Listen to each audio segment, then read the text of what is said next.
que quelqu'un peut dire à Jésus merci pour la vie qui est en moi?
D'être là en ce jour. Alléluia. Amen.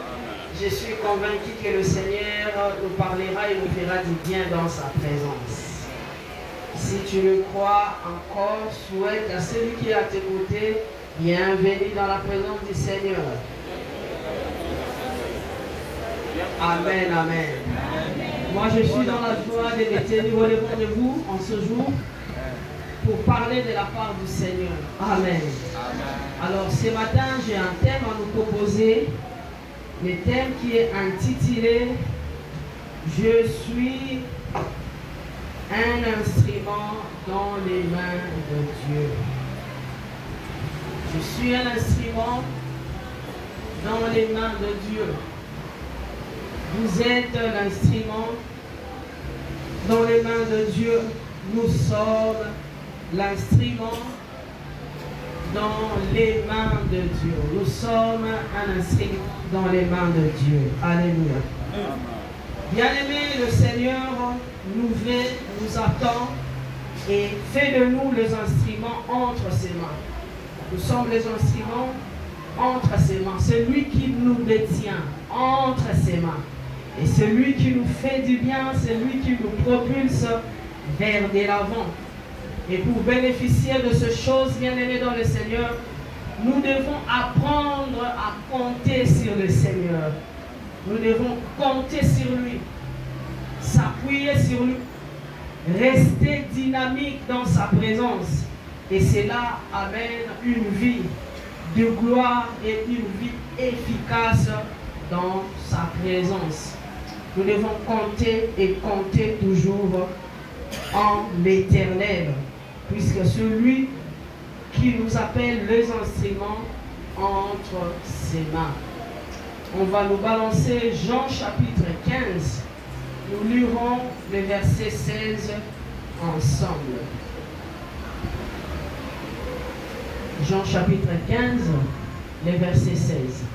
Ce n'est pas vous qui m'avez choisi, mais moi. Je vous ai choisi et je vous ai établi en que vous alliez et que vous portiez du fruit et que votre fruit demeure, afin que ce que vous demandez au Père en mon nom, il vous les donne. Alléluia. Amen. Tout le mois de septembre, bien-aimés dans le Seigneur, nous sommes en train de parler de l'évangélisation. L'évangélisation, c'est pour nous un devoir, un travail que le Seigneur attend de tout un chacun de nous. Et qui peut le faire, qui peut évangéliser, sinon celui qui est l'instrument entre les mains du Seigneur. Dans les passages lus, nous sommes en train de voir Jésus qui est en train de dire, ce n'est pas moi, ce n'est pas vous qui m'avez choisi. Eh bien, c'est moi qui vous ai choisi. Pas ta vie en fonction de ce que les gens disent de toi. Ne définis pas ta destinée à ce que les gens pensent de toi. La meilleure personne qui pense en bien pour nous, c'est Dieu. Amen. Et c'est lui qui nous appelle ses instruments. C'est que ce que je vais accomplir aujourd'hui, ce que je vais accomplir demain, ne dépend pas forcément de ce que je suis aujourd'hui. Dépend du plan que Dieu a établi déjà depuis l'éternité. Alléluia. Amen. Voilà pourquoi j'aimerais encourager quelqu'un ce matin. Ne définis pas ta vie par rapport aux propos des autres. Fonce et définis ta vie par rapport à la parole de Dieu. Tous ceux qui disent de mal en toi aujourd'hui, tous ceux qui ne croient pas en toi aujourd'hui, changeront leur langage, puisque Dieu t'appelle l'instrument entre ses mains. Je n'ai jamais vu quelqu'un que Dieu prend comme instrument et finir sa course avec honte. Non, non, non, non, non. Dieu ne le fera pas parce que tu as demandé, il le fera à cause de son nom. Et l'histoire de ta vie changera, bien-aimé. Même quand on ne croit pas en toi, avance. Dis-toi que je suis l'instrument entre les mains de Dieu. Si j'étais l'instrument inutile, il allait m'enlever de ce monde. Puisqu'il me laisse encore en vie, eh bien, avec lui, j'accomplirai des merveilles. Quelqu'un peut déclarer ça, avec l'Éternel, j'accomplirai des merveilles. Ta destinée n'est pas définie par rapport à ce que tu vis aujourd'hui. Alléluia. On va encore nous balancer Actes des Apôtres, chapitre 9, le verset 15. Bien-aimé, on ne s'autoproclame pas qu'on est instrument de Dieu. C'est Dieu qui nous choisit.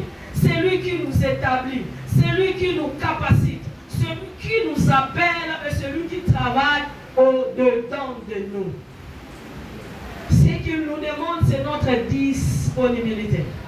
Ce qu'il nous demande, c'est notre présence dans tout ce qu'il fait. Il dit, mais le Seigneur lui dit, va, car cet homme est un instrument que je choisis pour porter mon nom devant les nations, devant le roi et devant le fils d'Israël. Au fait, quand Dieu te qualifie comme instrument entre ses mains, il lie ta vie à une mission bien déterminée. Il dit, je le choisis moi, comme instrument entre mes mains. Les gens n'ont pas besoin forcément de me voir moi. Les gens me verront au travers de lui. Parce que désormais, c'est lui qui portera mon nom. Alléluia. Amen. Quel privilège d'être l'instrument entre les mains de Dieu. Il dit, il portera mon nom devant les nations, devant le roi et devant les enfants d'Israël. Il s'agit bien de Saül Paul. Il dit, je le choisis comme instrument. Bien aimé, lorsque Dieu nous choisit comme instrument, il n'a pas besoin de regarder notre arrière. Il ne regarde pas notre passé. Il n'a pas affaire à notre passé. Il a affaire à notre présent et à notre disponible. Alléluia. Qui pouvait croire que Saül, qui était un persécuteur, que Dieu pouvait le prendre comme instrument entre ses mains. Et même quand on demandait à Ananias de se lever pour aller prier pour Saül, il avait peur. Il dit, mais comment je peux faire ça? Cet homme est un meurtrier. Il peut changer, me faire du mal. Jésus dit, je le choisis. Amen, amen. Oh, tel que tu es, avec tes défauts, tes qualités, tes insuffisances, Dieu te voit l'instrument utile entre ses mains. Amen. Et il fera de toi l'homme et la femme qu'il a toujours rêvé depuis l'éternité.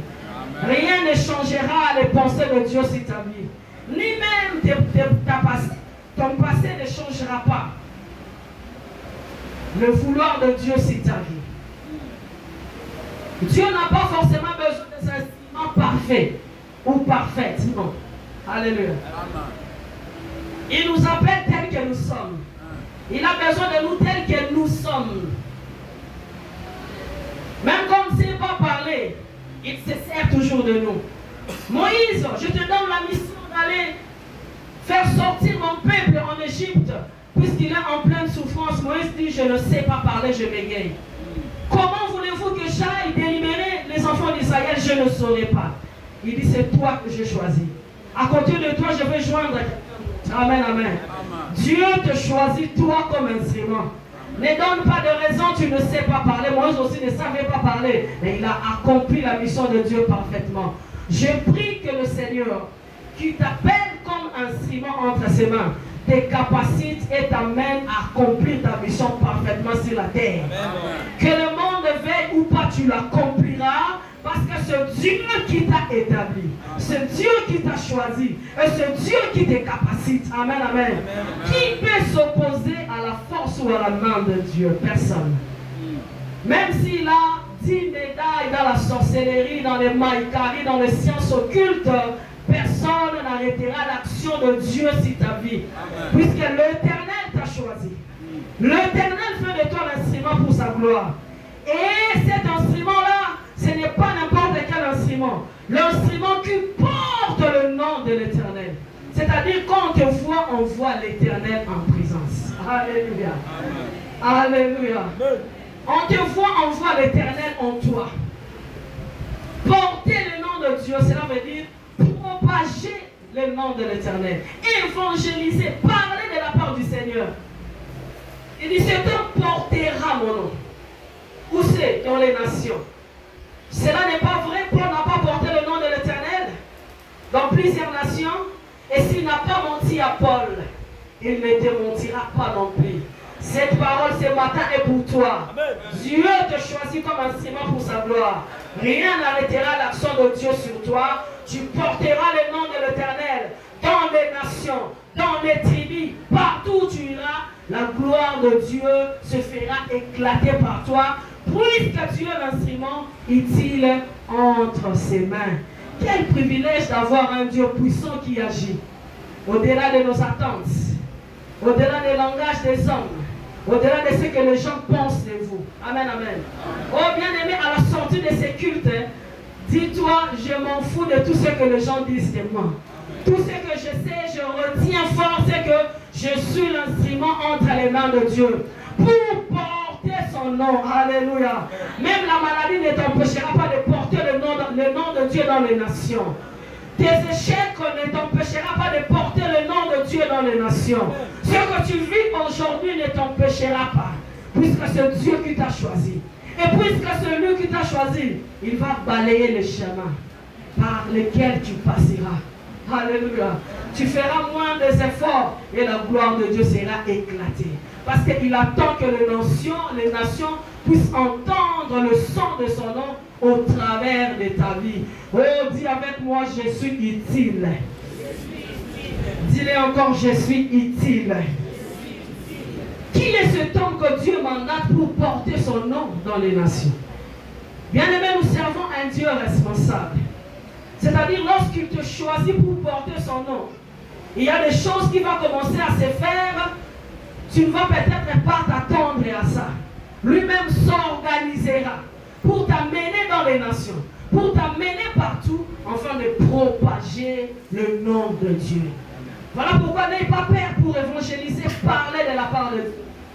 C'est-à-dire tu vas réussir les mandats, la mission seulement. Parle, les restes, ce n'est pas ton problème. Et alors que tu parles de la part de Dieu, sois fier. Sois fier. Ton passé est passé. Contente-toi du présent. Ne force pas les gens à croire en toi. Alléluia. Passe plus de temps à chercher l'Éternel.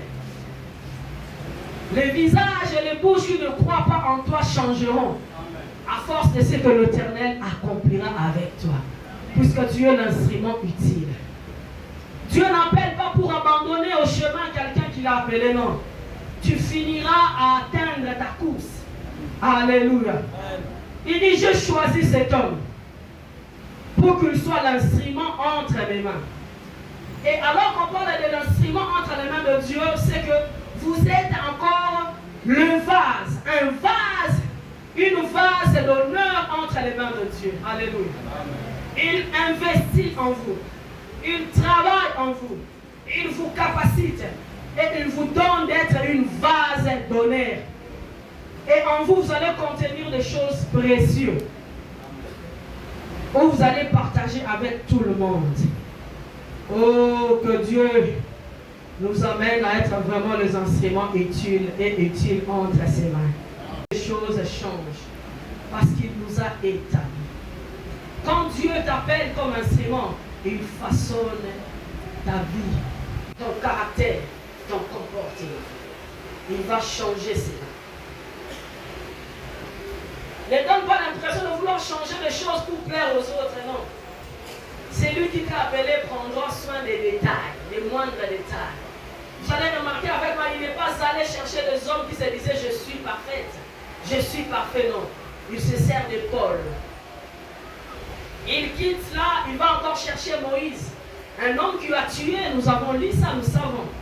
Mais Dieu le prend comme instrument, afin de parler de son nom, afin de déclarer, afin de propager la bonne nouvelle. Et ça, c'est quelque chose de merveilleux. Dieu s'investit en nous. Bien-aimés dans le Seigneur, lorsque nous sommes l'instrument entre les mains de Dieu, nous devons apprendre ce qu'on appelle don total. Lorsqu'on est l'instrument, on ne précipite pas les choses. On ne s'improvise pas. On s'abandonne. Et c'est lui qui donne la ligne de conduite. On suit son cadence. On suit là où il nous amène. On se soumet à la direction qu'il nous présente. On reste à l'écoute. On s'attache à lui. Alléluia. Quel que soit ce qui peut arriver, lorsque vous êtes instrument entre les mains de Dieu, vous devez vous laisser conduire par lui. C'est lui qui connaît les chemins. C'est lui qui connaît les endroits. C'est lui qui connaît les défis que tu vas rencontrer à la longue. Abandonnons-nous totalement entre les mains de Dieu.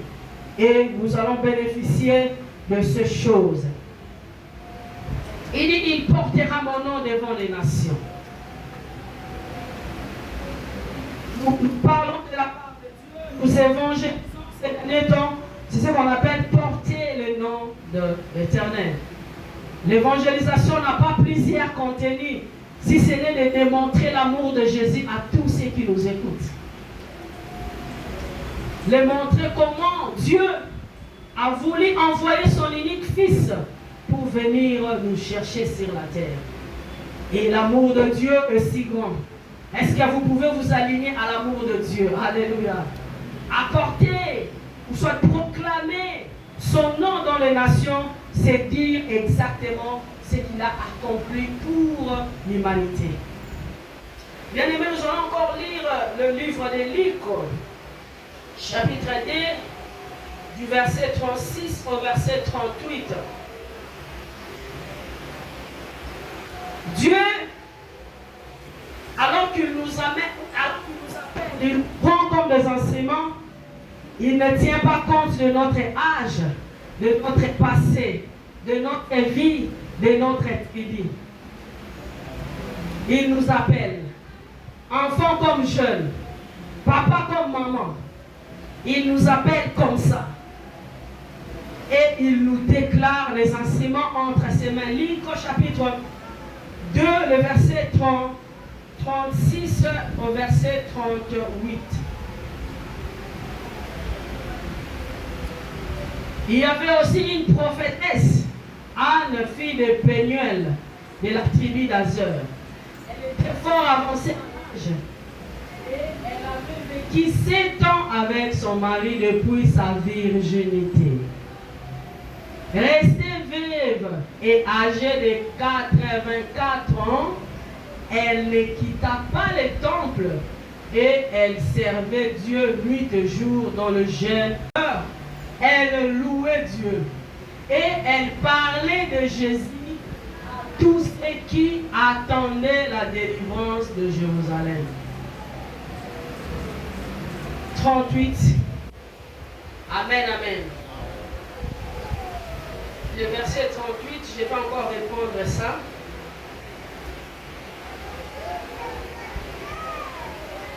Étant survenue elle aussi à cette même heure, elle louait Dieu et elle parlait de Jésus à tous ceux qui attendaient la délivrance de Jérusalem. Alléluia.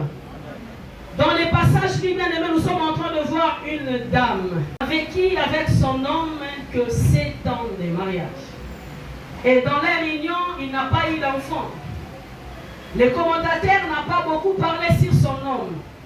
Les commentateurs nous présentent la femme comme l'instrument que Dieu veut transformer après le temps de souffrance, après le temps de douleur. Dieu vous appelle comme instrument, pas parce que pas parce que vous menez une vie meilleure, ou bien pas parce que vous êtes en train de sourire, ou bien en train de vivre une vie aisée. Non.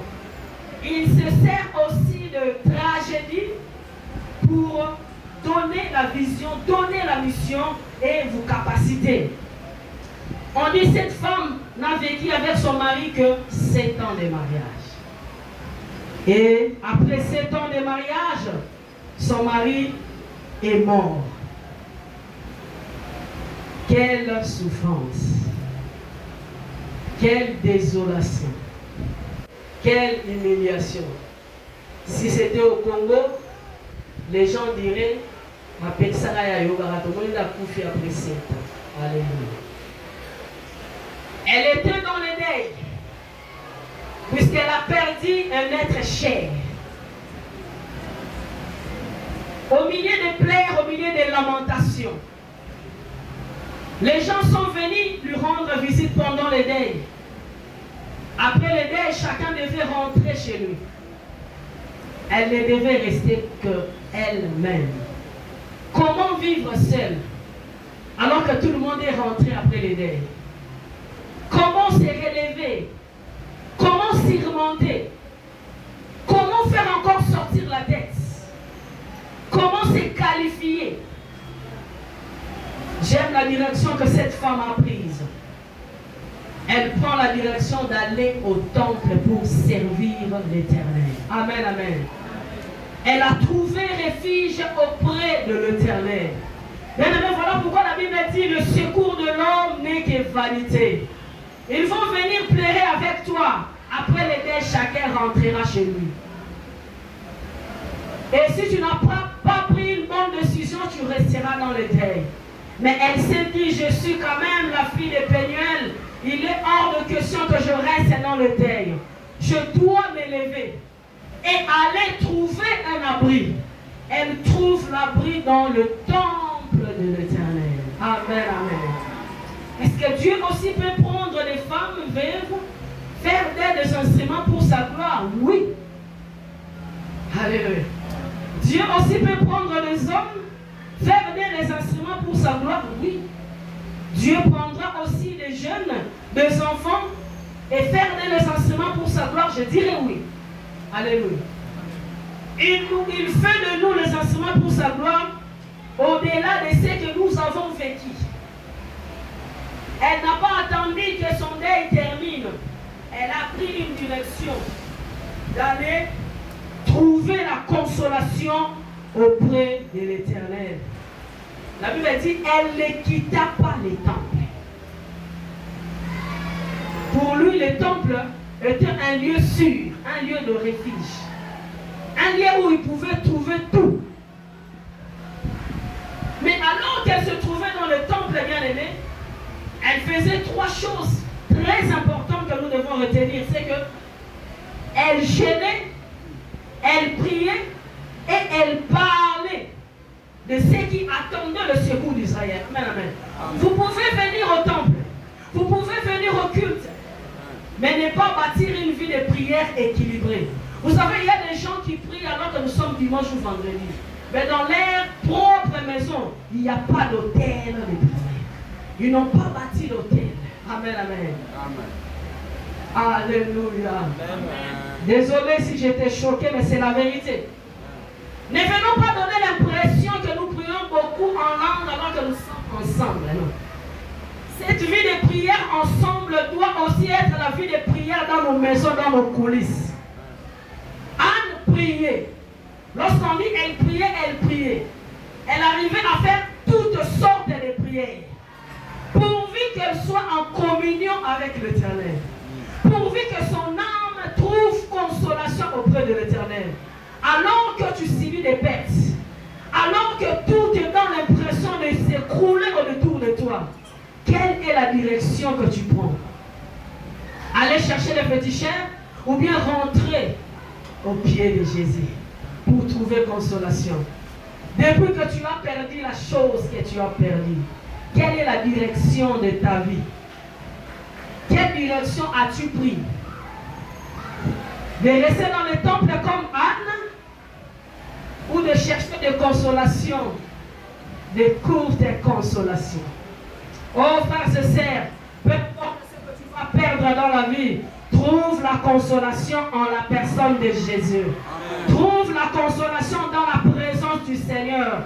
Puisqu'il est le Dieu capable et qui peut restituer ce que tu as perdu là. Amen. Il est celui qui nous redonne ce que nous avons perdu. Le monde va prétendre te donner, mais ça ne sera pas vraiment ce que tu as besoin. La Bible dit, elle gênait. Bien aimé, lorsque Dieu vous appelle comme instrument pour la gloire, pour sa gloire, afin de propager son nom bien-aimé, vous devez être des hommes et des femmes de prière. Il faut passer plus de temps dans la prière. Je ne parle pas de la prière d'1 heure du temps. Je ne parle pas de la prière de 2 heures du temps. Je ne parle pas de la prière de 3 heures du temps. Vous savez qu'aujourd'hui, ceux qui sont dans les sciences, ceux qui sont dans l'occultisme, travaillent fortement pour se multiplier. Il n'y a que des chrétiens qui tardent à se multiplier. On réfléchit beaucoup et ne réfléchissent pas. Alléluia. Amen. Alléluia. Est-ce qu'on peut acclamer le Seigneur?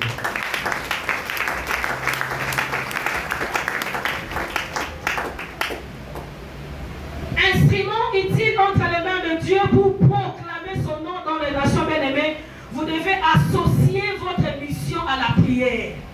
L'évangélisation seule ne suffit pas. Il faut joindre la prière pour l'efficacité de ce que vous êtes en train de faire. Et puis pas n'importe quelle prière. Vous devez dormir dans la prière, vous réveiller dans la prière, parler dans la prière, marcher dans la prière, manger dans la prière. Voilà pourquoi la Bible dit, prier sans cesse. Alléluia. Nous devons prier sans cesse. Ne prions pas parce que nous voyons les choses qui veulent s'écouler autour de nous. Non. Même quand ça veut s'écouler, même quand c'est dans les bons, nous devons rester dans la prière. Ce n'est pas en vain qu'on nous souligne ça. Elle priait. Au-delà de la prière, elle gênait. Amen, amen. Nous attendons que l'Église donne un programme de jeûne et prière pour qu'on gêne. Amen. De nous-mêmes, on ne peut pas prendre cette initiative de jeûner 2 fois la semaine ou bien 3 fois le mois. Tellement nous aimons manger et nous voyons tout ce qui est tout autour de nous, c'est comme la nourriture à manger. Il nous est difficile de jeûner. Non, le jeûne est très important. Vous savez, même les démons que les apôtres de Jésus ont échoué de chasser, Jésus les a dit quoi? Ce genre de démons. Si vous voulez les chasser, écoutez, développez une vie de jeûne.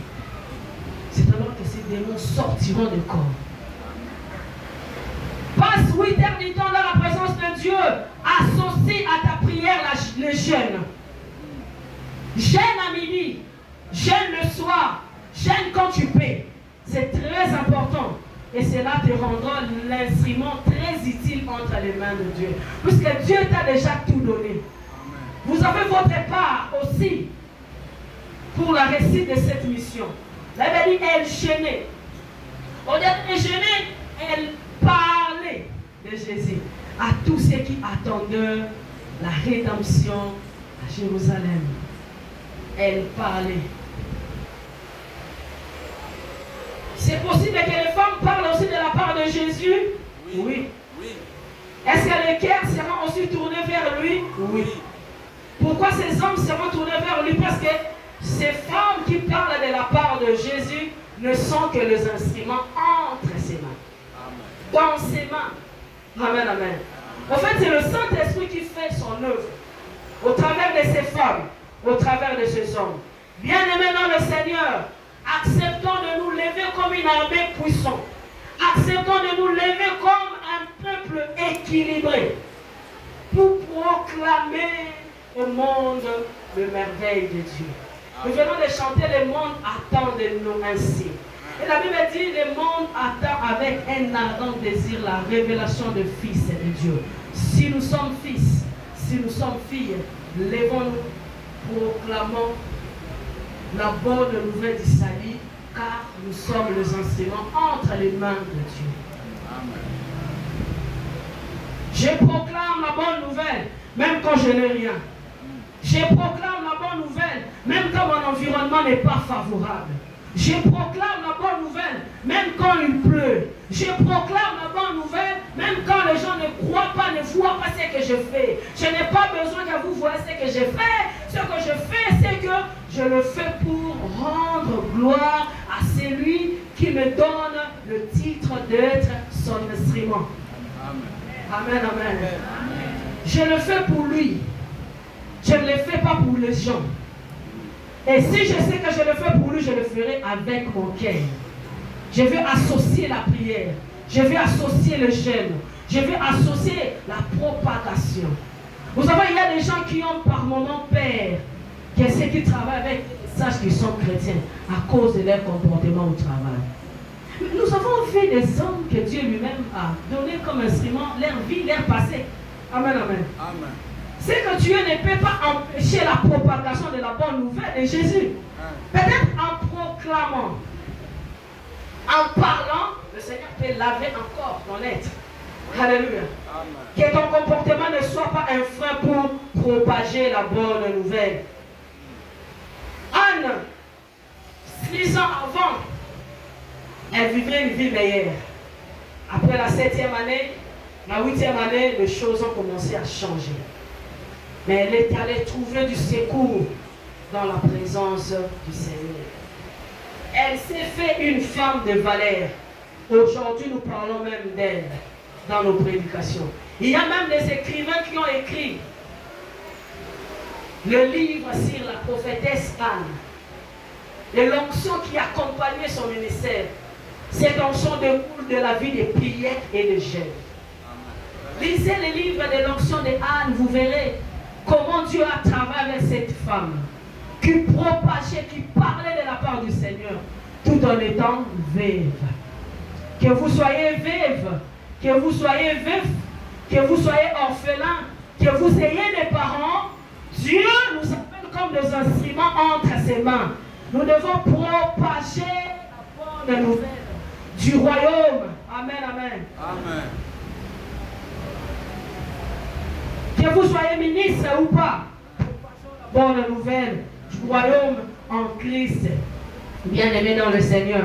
Et lorsque Dieu nous appelle comme les instruments entre ses mains, il y a des choses où il y a un rôle très important que nous devons jouer tout en étant l'instrument entre ses mains. La première des choses alors qu'il nous appelle, le rôle que nous devons jouer nous, c'est de porter son nom. Dans les frontières, partout, nous devons les porter. Nous devons porter son nom. Deuxième rôle, alors que nous sommes les le Seigneur, nous devons devenir je viens d'insister ici à maintes reprises par rapport à la vie de prière et de jeûne. Troisième rôle que nous jouons, nous sommes les instruments entre les mains de Dieu, c'est que nous devons servir de tout notre cœur dans sa maison et en dehors de sa maison. Que notre vie soit un témoignage. Ici, vous donnez l'impression d'être des personnes qui n'ont pas de problème avec les autres. Mais si on descendait dans les quartiers, on aura aussi des témoignages horribles. Mais Dieu n'a pas besoin de ça. Ce qu'il veut et attend de chacun de nous, c'est que nous devons proclamer la bonne nouvelle au-delà des mauvaises habitudes que nous avons. Amen, amen. Et lorsque nous proclamons, bien aimé, témoigner l'amour de Dieu en nous, nous devons témoigner sa grandeur, nous devons témoigner que Christ est venu nous sauver. Et il y a aussi des obstacles qui nous empêchent, nous, de ne pas vraiment être les instruments utiles entre les mains de Dieu. 25, Proverbe 29, 25, vous allez lire à la maison, c'est la crainte ou soit la peur. Ah, il y a des gens qui viennent à la kala. Il est là, on est dans la salle, amen, amen. Là, il dit en Christ, les choses anciennes sont passées. Voici toutes les choses est devenues nouvelles. En Christ, je suis une nouvelle personne. En Christ, j'ai changé même d'identité. Ma vie passée, c'est le passé. Vois-moi au présent. Regarde-moi dans le futur. Alléluia. Proverbe 29, 25. N'ayons pas peur de ceux qui nous ont connus avant. Ah, tu vas à Moïse, il est là comme un frère. Nous allons changer. Il peut se servir d'un voleur et faire de cet homme un homme puissant pour proclamer son évangile. Même si tu étais meurtrier, n'aie pas peur de ton entourage, de ceux qui t'ont connu avant. Voilà pourquoi quand Dieu te lève, ne change pas les milliers. Est-ce qu'on peut appeler le Seigneur?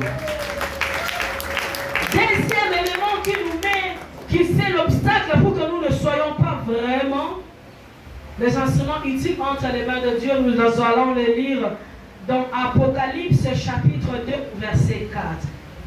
Apocalypse 2, 4. Ça, je n'ai pas donné, vous notez Apocalypse 2, 4.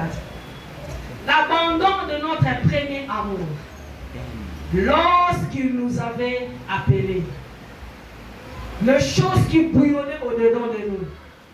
Plus nous sommes en train de faire le mal, plus nous nous éloignons de lui, plus notre premier amour disparaît en nous. On ne trouve pas de l'intérêt à ça. Et là, ça peut ériger contre nous comme l'obstacle qui nous empêche de propager la bonne nouvelle du Seigneur. Bien-aimé en Christ, tu es l'instrument entre les mains de Dieu. Sache-le que partout où tu es, Dieu te voit comme l'instrument entre ses mains.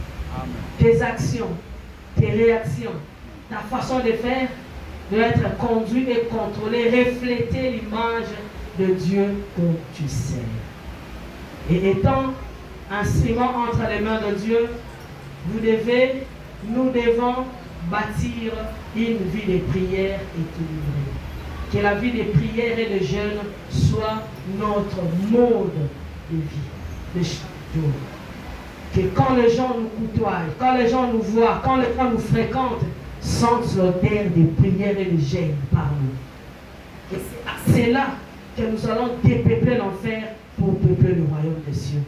Souvenons-nous qu'après cette vie, le Seigneur nous appellera à un jugement de ce que nous avons fait sur la terre.